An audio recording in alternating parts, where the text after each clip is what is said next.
항상 질문으로 제가 수업을 시작했던 것 같습니다. 오늘의 질문은 이거입니다. 지난 1992년 한국 사회를 발칵 뒤집어 놨던 큰 사건이 있습니다. 1992년 무엇인지 아십니까? 4월 달에는 미국 LA를 발칵 뒤집어 놓은 사건이 있었습니다. 로드니 킹이라고 하는 흑인이 백인 경관에게 폭력으로 죽음으로 인해서 흑인 폭동이 일어났고 한인들이 많은 피해를 입게 되었습니다. 그리고 가을쯤에 발칵 뒤집어진 사건이 있었습니다. 무엇인지 여러분 아시지요? 힌트를 드리면 10월 28일 또 하나의 힌트는 다미 선교회라는 것입니다. 여러분 이거 기억나십니까? 이 포스터 인터넷에 있더라고요. 금년은 슈거의 해 10월 28일 24시를 기억하십시오 해서 이날 예수 믿는 사람들이 천국 간다 해서 아주 난리가 아니었습니다. 대표적으로 다미 선교회 슈거 사건이라고 해서 세상에 종말이 오고 있다. 쉽게 말하면 시한부 종말론으로 인해서 한국이 많은 혼돈 가운데 빠졌던 기억이 납니다. 그 당시 제가 대학교 1학년 신학생이었기 때문에 이 부분에 더 많은 관심이 있었던 것이고 또 개인적으로는 이 다미 선교회 개인적으로는 모르집니다만 제가 나온 신학대학 선배 목사님이 이걸 주동했기 때문에 제가 더 기억에 남는 것 같습니다. 오늘은 지난주에 이어서 종말론 두 번째 시간으로 예수님께서 재림하실 때 그 모습과 재림 시의 현상에 대해서 같이 나눠보기를 원합니다. 자, 지난주 거 잠깐 복습해 볼까요? 지난주에 예수님이 재림에 대해서 세 가지를 같이 사실을 나누었습니다. 핵심 세 가지입니다. 예수님의 재림은 어떻다 세 가지였죠. 무엇입니까? 예수님은 뭐라고요? 반드시 다시 오신다. 방송으로 보신 분들도 한번 따라해 보십시오. 예수님은 반드시 다시 오십니다. 두 번째 무엇입니까? 그러나 재림의 일시, 재림의 시간과 이런 것은 하나님 외에는 아무도 모릅니다. 이걸 안다고 하면 이단이라고 말씀을 드렸습니다. 세 번째는 그럼에도 우리는 재림의 징조를 통해서 깨어 준비하고 있어야 되고 있을 수 있다라고 지난주 강의를 보면 7가지 재림의 징조에 대해서 같이 나눴던 것을 여러분이 확인할 수가 있습니다. 자, 오늘은 재림의 모습에 대해서 같이 나누어 보겠습니다. 예수님이 이 땅에 오실 때는 어떨까요? 여러분 그런 생각한 적 있으시죠? 저도 그런 생각 해봤습니다. 특별히 저녁에 노을이 밝게 붉게 물들 때 하늘에 뭉게구름들이 막 많잖아요. 그러면 뭉게구름 사이로 위에서나 아래쪽으로 태양빛이 쫙 비칠 때 있습니다. 후광처럼. 그거 보면 보통 믿는 사람들은 무엇을 얘기하냐면 야, 예수님 오시려나 보다 이런 얘기를 하고 또 생각을 하게 됩니다. 저는 종종 해보았습니다. 여러분도 그렇게 생각한 적이 있을지 모르겠습니다. 예수님께서 처음 오실 때는 가난한 목수의 아들의 모습으로 초라하게 가난한 모습으로 오셨습니다. 그러나 다시 오실 때 재림의 때에는 세상에 어떤 자격? 왕의 자격으로 어떤 누구로? 심판주로 영광 중에 오신다라는 것입니다. 이것이 초림과 재림의 큰 차이가 되겠습니다. 사도행전 1장 11절 읽습니다. 시작. 너희 가운데서 하늘로 올려진 이 예수는 하늘로 가심을 본 그대로 오시려 하였느니라. 1장 8절, 9절, 10절 보면 천사들의 둘러싸여서 예수님이 구름 타고 하늘로 올라가신 장면이 기록되어 있습니다. 그리고 11절에 천사들이 그 장면을 넋을 잃고 보고 있는 사람들에게 제자들에게 말씀하신 겁니다. 뭘 그렇게 넋을 보고 있니? 하늘로 구름 타고 올라가신 예수님 구름 타고 오신다. 그대로 그걸 말씀하고 있습니다. 성경은 정말 많이 말합니다. 마태복음 24장 31절 보았더니 그들이 인자가 무엇을 타고? 구름을 타고 능력과 큰 영광으로 오는 것을 보리라. 어렸을 때 구름 탔으면 좋겠다. 예수님보다는 손오공이 근두운이라고 이 구름 타고 다니잖아요. 구름 타면 좋겠다. 우리 육체의 몸으로는 불가능하지만 영이신 예수님 오실 때는 이게 가능합니다. 계시록 1장 7절입니다. 볼지어다 그가 무엇을 타고? 구름을 타고 오시리라. 각 사람의 눈이 그를 보겠고 그를 찌른 자들도 볼 것이라고 분명히 말합니다. 또한 데살로니가전서 4장 16절 주께서 호령과 천사장의 나팔 소리와 하나님의 나팔 소리로 친히 하늘로부터 강림하시니 이 구절을 가지고 만들어진 우리가 잘 부르고 좋아하는 찬송가 있습니다. 지금 몇 장인지 모릅니다만 예전 찬송가로는 168장 하나님의 나팔소리 천지진동할 때, 그것이 바로 종말론적인 찬송입니다. 예수께서 이 땅에 다시 올 때 하늘에서 나팔소리가 들리고 예수님이 영광 중에 임하십니다. 또 데살로니가후서 1장 7절을 보면 주 예수님께서 자기의 능력의 천사들과 함께 하늘로부터 불꽃 가운데서 나타나신다라고 말하고 있습니다. 이것이 우리가 상상할 수 있는 예수님이 오실 때 그 모습입니다. 하늘로 가신 그대로 영광 중에 다시 오신다라는 것입니다. 그렇다면 재림에 관해서 어떤 견해가 있는지, 예수님이 오신 것은 분명한데 재림에 대해서 말하는 견해가 크게 세 가지로 나뉘어집니다. 이걸 우리가 봐야 되는데 왜 예수님의 재림은 딱 한 번 있는데 이건 맞는데 왜 세 가지로 견해가 나누어질까? 바로 계시록 20장 해석 때문입니다. 특별히 계시록 20장 4절 해석이 달라지기 때문입니다. 우리 같이 읽어봅니다. 시작. 예수를 증언함과 하나님의 말씀 때문에 목배임을 당한 자들의 영혼들과 또 짐승과 그의 우상에게 경배하지 아니하고 그들의 이마와 손에 그의 표를 받지 아니한 자들이 살아서 그리스도와 더불어 몇 년 동안 1000년 동안 왕노릇하니, 이 구절 때문에 견해가 세 가지로 크게 나뉩니다. 1000년 동안, 이 1000년 동안 무엇입니까? 옛날에 왕조연이 나오는 천년유언 이거 아니고 천년왕국이라고 우리가 알지 않습니까? 천년왕국. 예수님이 오시면 천년왕국을 우리가 같이 누리며 왕노릇한다. 우리 믿는 자들의 소망 아닙니까? 이 1000년 동안 이 천년왕국 때문에 견해가 세 가지로 나뉜다는 것입니다.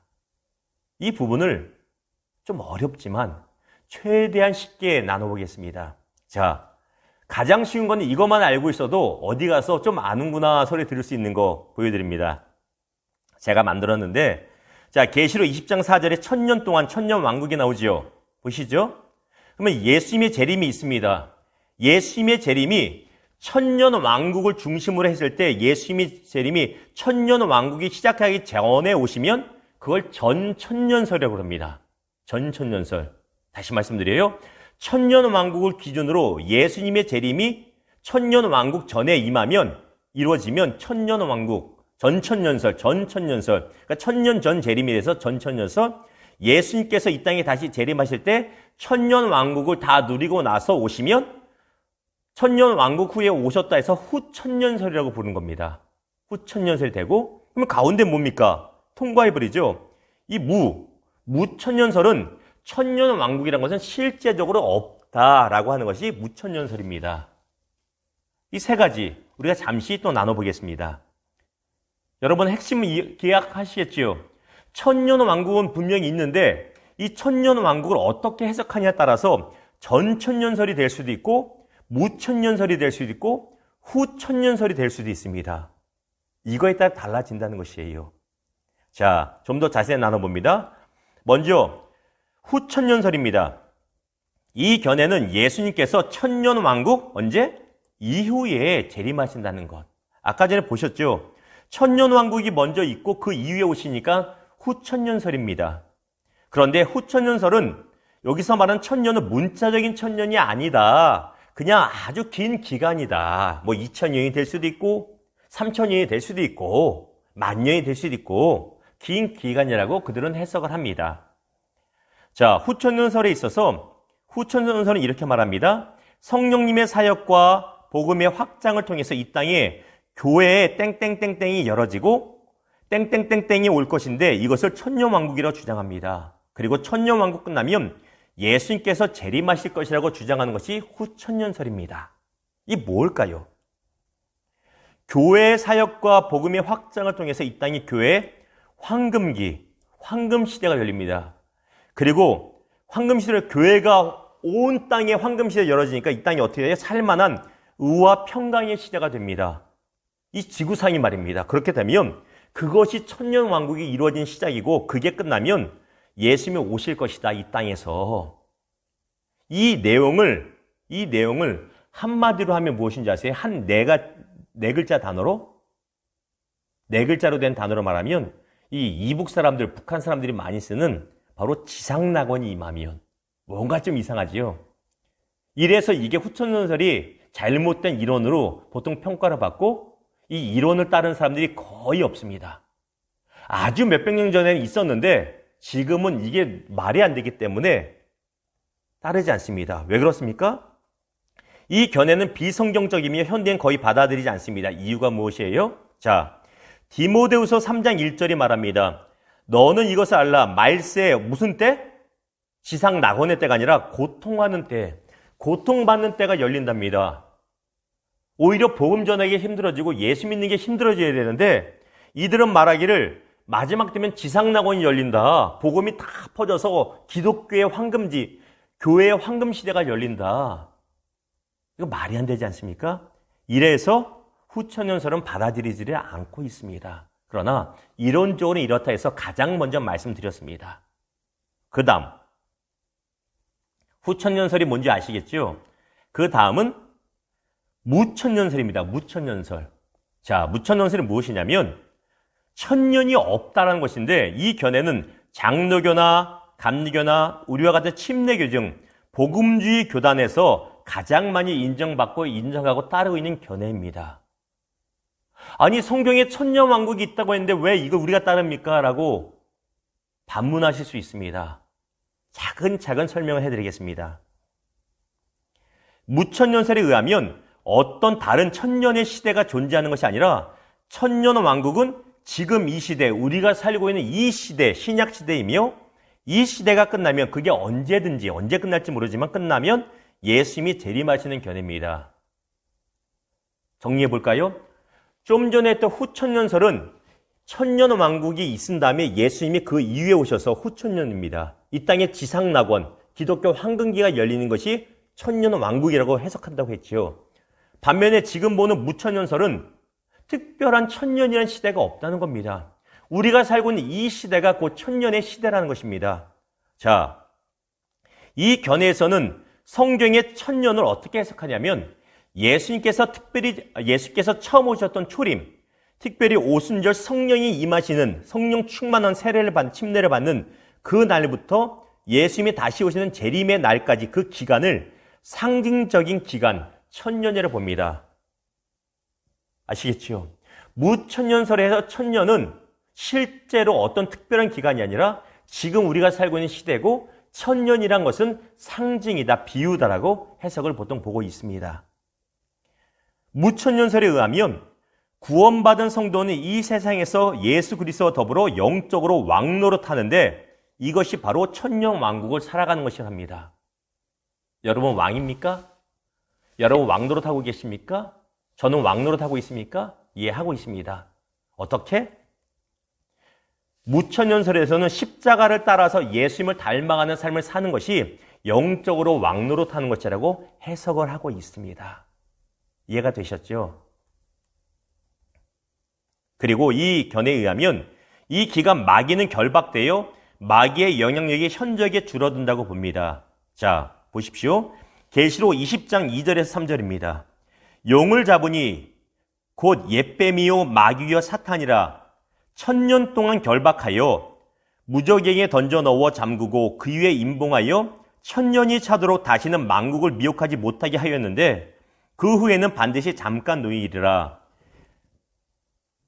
보이시죠? 마귀, 사탄, 옛 용, 옛 뱀이라고 하죠. 천년 동안 결박하여 무천년설에서는 마귀가 지금 결박되어 일시적으로 천년 동안 결박되어 현저하게 영향이 줄었다. 그래서 그걸 어떻게 표현하냐면 과거 중세나 아니면 공산차 이럴 때보다는 아니면 예수님 처음 오셨을 때 로마 시대 때보다는 지금이 복음 전하기가 훨씬 편합니까? 안 편합니까?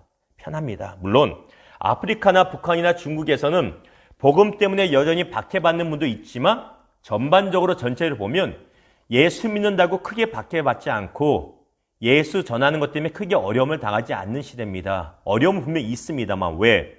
마귀의 세력이 결박되어 마귀와 그의 수와 귀신들의 영향력이 현저하게 줄어들어 있기 때문이라고 해석하는 것입니다.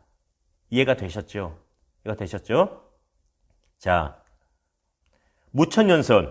무천년설의 천년기, 지금 이 시대입니다. 이 시대가 끝나갈 무렵에 대배교하고 예수님을 모른다고 부인하는 것과 대환란이 일어납니다.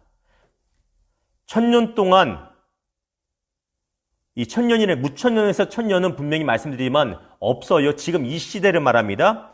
하나님의 권세하에 결박되어 있는 마귀가 풀려나게 되면 배교하는 이 역사가 일어나고 큰 환란이 일어납니다. 그 후에는 반드시 잠깐 누이리라. 마태복음 24장 21절 보았더니 이는 그때 큰 환란이 있겠습니다. 창세로부터 지금까지 이런 환란이 없었고 후에도 없으리라 말하고 있습니다. 분명히 환란이 있습니다. 환란이 있는데 천년 왕국이 있냐 없냐 그 차이가 있습니다. 그 후 예수님이 재림하시면 천년기, 지금 우리가 살고 있는 이 시대가 끝이 나게 됩니다. 그리고 예수님 오셔서 이미 죽은 자들을 심판받기, 죽은 자들은 무덤에 묻힌 자들, 화장을 했던 납골당했던 땅에 묻혔던 간에 죽은 사람들은 심판을 받기 위해 부활하게 되고 동시에를 꼭 기억하십시오. 동시에 생존해 있는 성도, 예수님 재림할 때까지 죽지 않고 있는 성도, 예를 들어서 내일 오신다, 아니면 이 시간 예수님 오신다, 우리는 살아있지 않습니까? 살아있는 성도는 그리스도를 영접하기 위하여 공중으로 들림을 받습니다. 끌어올림을 받습니다.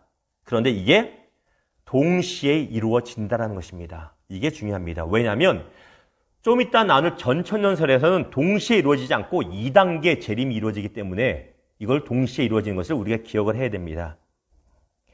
데살로니가전서 4장 16절과 17절 같이 읽습니다. 시작. 주께서 호령과 천사장의 소리와 하나님의 나팔 소리로 치니 하늘로부터 강림하시리니 그리스도 안에서 죽은 자들이 먼저 일어나고 17절 시작.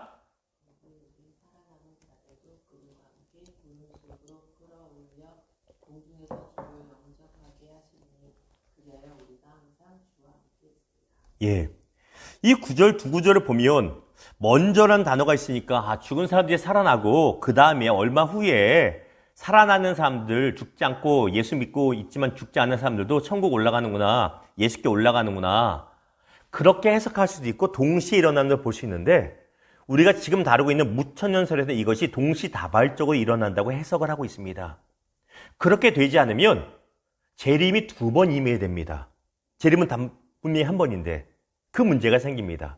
자, 예수님 재림하실 때 마귀와 그 수하들, 귀신이죠. 또한 믿지 아니한 자들이 심판을 받고 둘째 사망, 곧 불못, 지옥에 던져지게 됩니다. 계시록 20장 10절입니다. 또 그들을 미혹하는 마귀가 불과 유혹못에 던져지니 거기는 그 짐승과 거짓 선지자, 마귀한테 권세받아서 사람들 미혹하는 자들입니다. 세세토록 밤낮 괴로움을 받는다고 말하고 있습니다. 또한 14절에 15절 보면 사망과 음부조차도 불못에 던져지니 이것은 둘째 사망 곧 불못이라. 예수님이 재림하시면 더 이상 죽는 것이 없어요. 누구든지 생명책에 기록되지 못한 자, 불신자죠. 예수 부인했던 분들은 불못에 던져져서 이 불못 지옥은 원래 마귀를 위하여 가둬들려 준비된 것인데 마귀를 추종하고 하나님을 거부하다가 같이 불못 지옥에 던져진다고 분명히 말하고 있습니다. 그리고 새 하늘과 새 땅, 이게 진짜 신천지입니다. 이게 열립니다. 계시록 21장 1절, 또 내가 새 하늘과 새 땅을 보니 처음 하늘과 처음 땅이 없어졌고 바다도 다시 있지 않더라. 이것이 무천년설입니다. 좀 어려우시죠? 우리 좀 정리를 좀 해보겠습니다. 먼저 후천년설. 후천년설은 다 아시죠? 예수님의 이게 천년왕국입니다. 예수님과 함께 누리는 천년왕국. 천년왕국을 다 누리고 나서 예수님이 재림하시면 후천년설, 그렇죠? 천년왕국 후에 오시니까 후천년설. 그런데 후천년설에서의 천년은 이 땅에 그냥 지상낙원이 펼쳐지는 거, 기독교 지상낙원이 펼쳐지는 거. 근데 그거 성경적으로 맞지 않다고 말씀드렸습니다. 그리고 좀 전에 나왔던 무천년설은 특별히 천년이란 왕국의 시간은 없다. 그냥 지금 이 시대, 우리가 살고 있는 시대다. 이 시대일 뿐이다. 그리고 이 시대가 언제 끝나든지 예수님은 오시게 된다. 그게 가장 많이 받아들이고 우리가 믿고 있는 것이라고 말씀드렸습니다. 아시겠지요? 그런데 여러분 중에 그러실 분이 있을 거예요. 다른 교회에서 다르게 배웠다면 어려서부터 잘못 배웠다는 게 죄송합니다. 취소합니다. 다르게 배우셨다면, 목사님, 천년왕국 있다고 배웠고요. 휴거라는 것도 있다고 배웠고요. 환란도 겪어야 된다고 배웠습니다. 자, 그거에 대해서 같이 나눠봅니다. 이 모든 것을 다루고 있는 것이 전천년설입니다. 이 견해는 예수님의 재림이 천년왕국 전에 예수님이 오시고 나서 천년왕국 시작된다. 천년왕국, 항상 천년왕국이 기준이에요. 천년왕국 전에 예수님이 오셔서 전천년설입니다. 이만한 견해입니다. 이 견해는 과거 한국 견해에 가장 깊이 뿌리내린 견해입니다. 이 앞에 사모님 혼자 앉아 계신데 물어볼게요. 사모님, 이 종말론 계시록 설교 들어본 적 있으시죠? 근데 이 후천년설, 무천년설, 전천년설 중에 어떤 걸 많이 배우셨어요? 교회에서? 예, 전천년설입니다. 이건 아니어도 그렇게 대답해 줘야 제가 진행을 합니다. 전천년설입니다. 교회에서 그렇게 했습니다. 자, 저도 아버지가 계시록을 많이 강의를 교회에서 하셨는데 아버지 목사님이 그때 이걸 가지고 배웠습니다. 왜냐하면 우리나라의 조선시대부터 들어왔던 구한말에 들어왔던 선교사들의 당시 종말론이 거의 대부분 전천년설이었어요.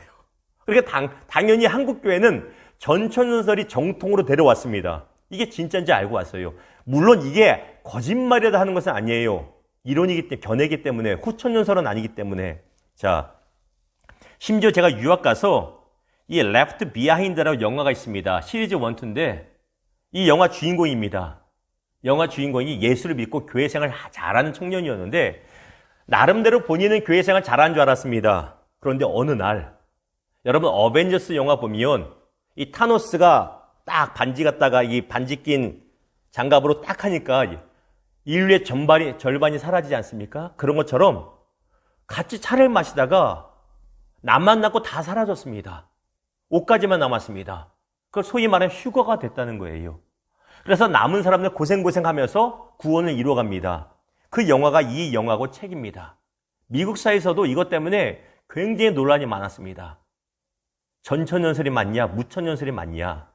지금도 이 사상을 가지고 교회 목회하신 분도 있고 배우신 분들도 분명히 있을 겁니다. 틀렸다고 말하는 것이 아니라 다른 견해라고 지금은 많이 받아들이지 않는다고 말씀드리며 다시 설명을 해보겠습니다. 이 얘기 아시죠? 두 사람이 함께 맷돌 가다가 두 사람이 함께 밭을 가다가 한 사람은 가고 한 사람만 남겠네. 예수님 맞을 준비 됐나? 이게 우리 한국 사회는 주일학교 찬양부터 전천년설이에요. 옛날에 보면 전천설입니다. 이 휴거가 있어요. 전천년설의 특징은 휴거예요. 굉장히 특징 휴거가 있습니다. 대환란. 자, 한 명 없어졌잖아요. 자, 어렸을 때 우리가 이렇게 배웠습니다. 보겠습니다. 이 전천년설에서는 가장 문제가 되는 것이 무엇이냐면 예수님의 재림이 두 단계로 나뉩니다. 예수님의 재림이 한 번 되는 게 아니고 한 번은 맞는데 단계를 타고 온다는 거예요. 단계를. 그래서 예수님이 공중에 하늘에 공중에 재림하시고 그리고 지상에 진짜 재림하신다. 이겁니다. 그런데 공중 재림은 예수님께서 이 땅에 임하시기 전에 땡땡땡하게 공중 재림하시어 머무신 단계입니다. 이거 기억하십시오. 어떻게 땡땡땡하게? 비밀스럽게. 뭔가 이상하죠. 전천년설의 가장 큰 문제 중에 하나가 이겁니다. 성경에 보면 예수님의 재림은 우리가 아까 읽은 구절처럼 모든 사람이 다 알게 오신다고 했는데 이거는 자기들의 견해를 설명하기 위해서 두 번 재림을 나눠놓고 한 번은 비밀스럽게 오신대요. 이게 성경적으로 걸려버립니다. 근데 우리가 과거에 교회에서 목사님들이 배울 때는 이런 부분을 다 배우지를 않았어요. 그게 맞는 줄 알았습니다. 무조건. 자, 전천년설의 입장을 봅니다. 예수께서 나팔 소리와 함께 공중에 재림하실 때 죽은 성도들이 영광스러운 몸으로 부활하여 살아나게 되면 어디에 재림하실 때? 공중 재림하실 때. 공중 재림할 때는 살아있는 성도하고 상관이 없어요. 이미 죽어서 예수 믿어서 죽은 성도들이 영광스러운 몸으로 부활하게 됩니다. 그리고 아직 살아있던 성도들은 영광스러운 몸으로 변하게 됩니다. 우리는 부활이 아니에요. 전천설에 의하면 살아있기 때문에. 고린도전서 15장 51절 보라 내가 너희에게 비밀을 말하노니 우리가 다 잠잘 것이 아니요 마지막 나팔에 순식간에 홀연히 다 변화되리니. 그리고 이 전의 구절을 보면 혈과 육으로는 구원을 받을 수 없다. 그러면 우리가 새로운 몸으로 변화되어야 된다라고 말하고 이 구절이 나온 겁니다. 예수님이 계신 곳에 구름 타고 우리가 올라가려면 육체를 가지고 못 가니 우리도 신과 같은 예수님과 같은 영광스러운 몸으로 변해야 된다. 죽은 자들은 부활하고 우리 살아있던 사람들은 영광스러운 몸으로 마치 예수님이 부활하셨을 때 육체가 있었지만 벽도 막 통과하시고 하셔 나타나지 않았습니까? 그런 몸으로 변할 것이다 말하고 있습니다. 이미 죽었지만 이제 부활한 성도들 말씀드렸죠. 그리고 살아서 변화된 성도들이 둘 다 같이 구름 속에서 끌어올려져. 구름 속으로 끌어올려져 공중에서 예수님을 영접하게 됩니다. 이걸 뭐라고 합니까? 공중으로 올라가서 예수님 영접하는 거. 두 글자 처음에 말했습니다. 뭐요? 이게 휴거입니다. 이게 휴거. 이게 휴거예요. 예수님이 공중 재림하시면 예수 믿고 죽은 사람들은 부활해가지고 그리고 우리 예수 믿던 사람, 살아있는 사람들은 공중으로 올라가는 게 또 랩처라고 하고요. 휴거. 하늘로 들림 받습니다. 휴거. 옛날 설교 보면 휴거 받아야 된다고, 믿음 생활 똑바로 해야 된다고, 그렇게 우리 야단도 많이 맞고 많이 배웠습니다. 자, 휴거. 전천선의 견해에 의하면 이때 예수님이 공중 재림하실 때 믿음에 따라 참 성도는 휴거될 것이지만, 이거 중요합니다. 명목상의 성도, 소위 말하는 나일론 신자, 그냥 교회에 맡아 그냥 대충 신앙생활 했던 성도와 불신자들은 지상에 남겨져서 무엇을 통과해요? 대환란을 통과해야 됩니다. 이 설교 많이 들어보신 분이 있으실 거예요. 예수 똑바로 믿어. 안 그러면 휴가 못해. 그러면 이 땅에 고생고생하고 천국 가.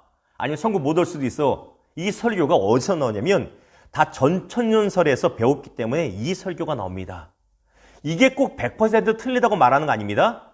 근데 이 시대 받아들여지지 않는다고 말하는 것이지만 받아들이셔도 그건 여러분 자유입니다. 자, 공중으로 휴거된 성도들은 공중에서 예수님과 7년과의 기쁨 땡땡땡땡을 누리고, 반면에 휴거되지 못한 성도나 불신자들은 지상에서 7년 동안 땡땡땡을 겪게 됩니다. 무엇일까요? 첫 번째와 두 번째가. 공중에서 휴거된 성도들은 공중에서 예수님과 7년간의 기쁨, 그것을 어린 양의 혼인잔치, 어린 양의 혼인잔치와 뭐가 준비되었네 말하죠? 뭐죠? 신부가 준비되었네. 여기 계시록에 보면 어린 양의 혼인잔치, 이게 7년 혼인잔치를 말합니다. 그리고 휴거되지 못한 성도나 불신자들은 지상에서 7년 동안 동시에 대환란을 겪습니다. 예수를 똑같이 믿었어요. 두 사람이 함께 맷돌을 갈고 있는데 저하고 여기 사모님하고 있지만 사모님은 진짜 성도인데 저는 뭐 하나님 보시기에 나일론 목사였나 봐요. 가인하다 말고 사모님이 없어졌어. 전 남아서 환란을 겪으면서 믿음을 지켜야 되고, 사모님은 올라가서 예수님과 어린 양의 혼인잔치, 7년 혼인잔치를 즐기는 겁니다. 그게 전천년설입니다. 아시겠죠? 이게 휴거입니다. 휴거. 자, 계시록 19장 7절. 우리가 즐거워하고 크게 기뻐하며 그에게 영광을 돌리세. 어린 양의 혼인계약이 이르렀고 그의 아내가 신부가 자신을 준비하였으므로. 마태복음 24장 21절. 이는 그때 큰 환란이 있겠습니다.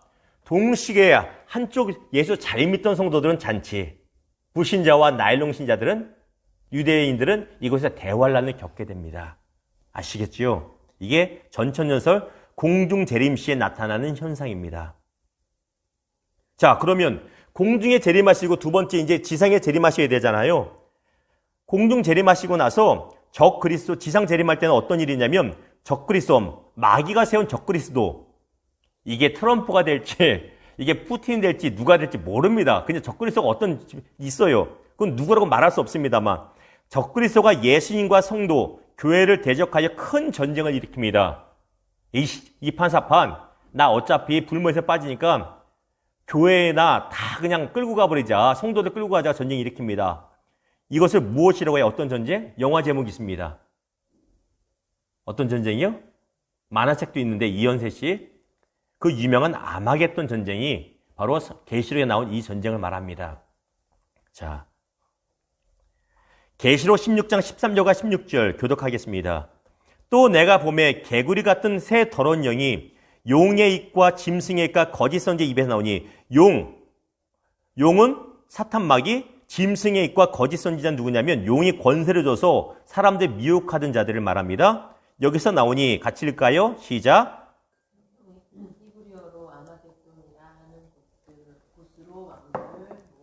예, 2판 4판으로 전쟁하자고 모인다라는 것이 바로 지상 재림 때 첫 번째 사건이라고 볼 수가 있습니다. 현상이라고 볼 수 있습니다.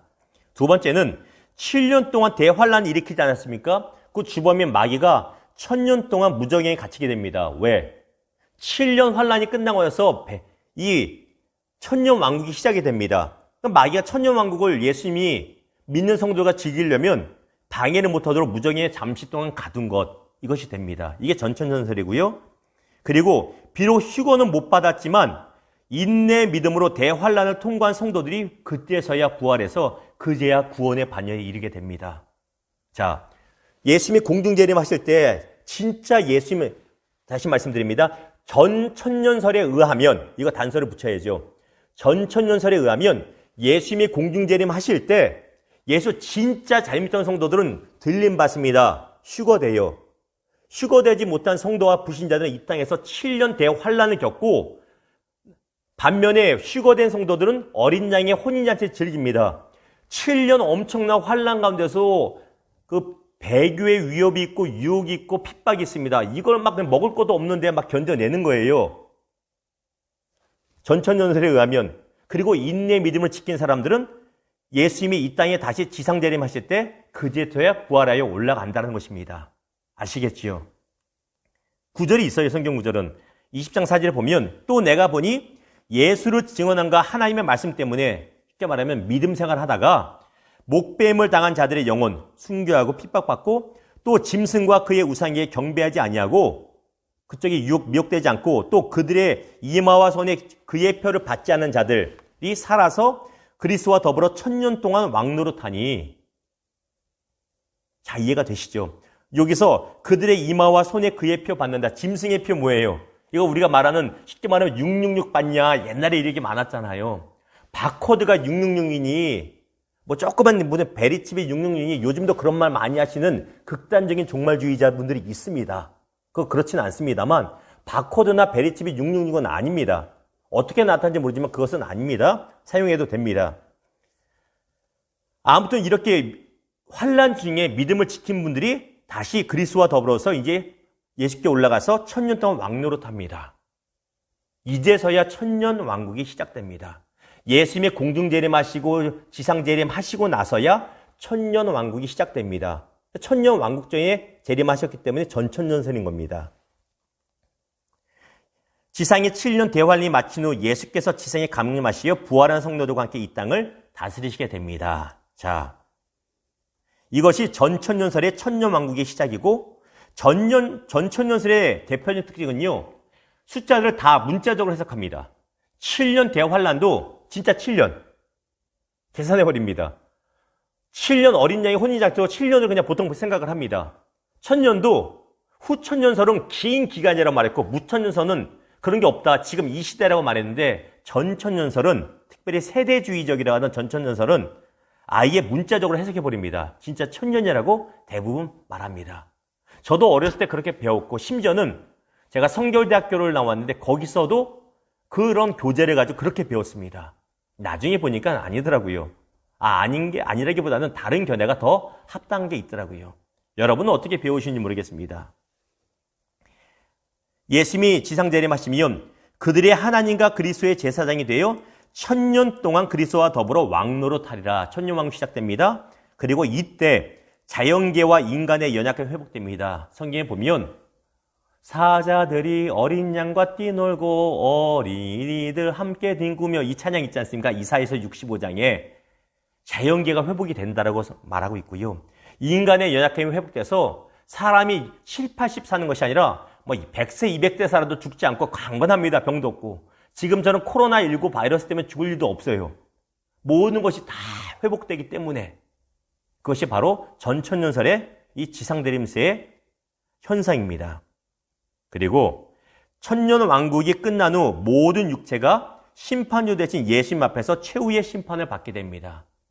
이 최후의 심판은 무천년설이나 후천년설이나 전천년설이나 다 있습니다. 이건 다 있습니다. 계시록 20장 11절과 12절. 여러분 작지만 교독해 보겠습니다. 또 내가 크고 흰 보좌와 그 위에 앉으신 이를 보니 땅과 하늘이 그 앞에서 피하여 간 데 없더라. 흰 보좌, 잠깐만요. 흰 보좌에서 이걸 뭐라고 그러냐면 무슨 심판? 백보좌 심판이라고 목사님들이 설교할 때 백보좌 심판이라고 옛날에 많이 말했어요. 흰 보좌라. 예. 그리고 같이 읽을게요. 여러분 시작.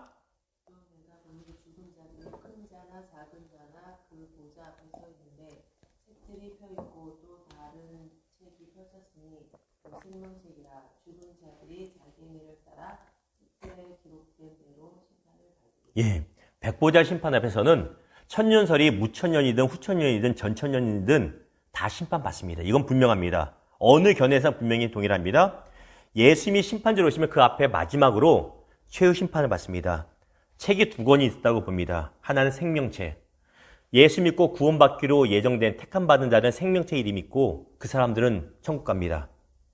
아닌 사람들은 어디로 갈지 여러분 아시죠? 그리고 하나는 행위책입니다. 행위에 따라서 심판받습니다. 믿는 사람들도 행위에 따라서 상급의 심판을 분명히 받습니다. 이거 우리가 기억을 해야 됩니다. 진짜 택함 받았는데 행위가 나빴다고, 좀 예수를 제대로 섬기지 않았다고, 교회 생활 제대로 안 했다고 지옥으로 떨어진 건 아닙니다만 상급은 다르다고 예전 강의에 천국과 지옥 때도 말씀을 드렸습니다. 자, 전천설을 마무리하겠습니다. 전천년설은 여전히 한국의 적지 않은 목회자들과 학자들이 지지합니다. 그렇습니다. 여러분 중에서도 이게 더 맞다고 생각하시는 분도 있을 거예요. 솔직히 말씀드리면 저도 이번에 이 강의를 지난주에서 또 준비하고 이런 책 저런 책을 보면서 많이 혼돈스럽고 또 새롭게 많이 되새기기도 했습니다. 왜? 말씀드린 것 같이 저는 어려서부터 뼈에 묻히도록, 뼈에 뭐 사무치도록 전천년설적인 설교와 가르침을 받고 자랐습니다. 또한 신학대에서도 배웠습니다. 그렇게. 유학 가서 달라지고 새로운 견해를 배웠습니다. 두 가지 견해를 보다가 전천년설도 맞겠지만 실제적인 것을 해석하고 성경 해석대로 하는 것은 무천년설이 더 바람직하다. 그것도 약점이 있습니다만 무천년설이 바람직하다고 제가 말씀을 드립니다. 그럼에도 전천년설을 따른다고 해서 크게 문제는 되지 않습니다. 이단은 아닙니다. 특별히 이 장점은 조선시대와 한국의 성도들이 어땠습니까? 환란이 많았잖아요. 일제시대 겪었죠. 그리고 정부에서 박해 있었죠. 우리나라 근대의 역사 보면 어려움 많았지 않습니까? 6.25 전쟁도 있었고, 그 환란 시기를 우리가 이 환란 중에 믿음 지키자. 예수님이 오늘 오실 때 우리 휴고 못하면 어떠냐. 이겨내는 원동력이 됐습니다. 실제 아닙니까? 실제예요. 환란을 나갈 때 휴거의 믿음으로 천국 믿음을 견뎌왔습니다. 그럼에도 불구하고 예수님의 재림이 두 차례에 걸쳐서 발생하는 치명적인 성경적인 약점이 해석이 됩니다. 또한 지나치게 문자적으로 해석함으로 인해 시한부 종말론주의자, 다밀성교는 이런, 이 시대에도 그런 사람도 있습니다. 신천지도 하나의 시한부 종말론자, 또한 피지섬으로 교인들 500명 끌고 간 은혜로 교회 신옥주 목사파도 이런 시한부 종말론자들입니다. 대부분 이단들입니다.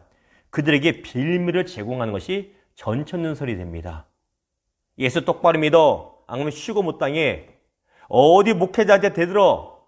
천국 못 가. 이게 다 전천년설에 의해서 나오는 교리라고 볼 수가 있습니다. 그러다 보니 옛날에는 목사님들 말에 그냥 한마디 대꾸도 못했습니다.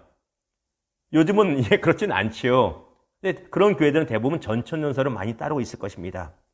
자, 오늘 강의는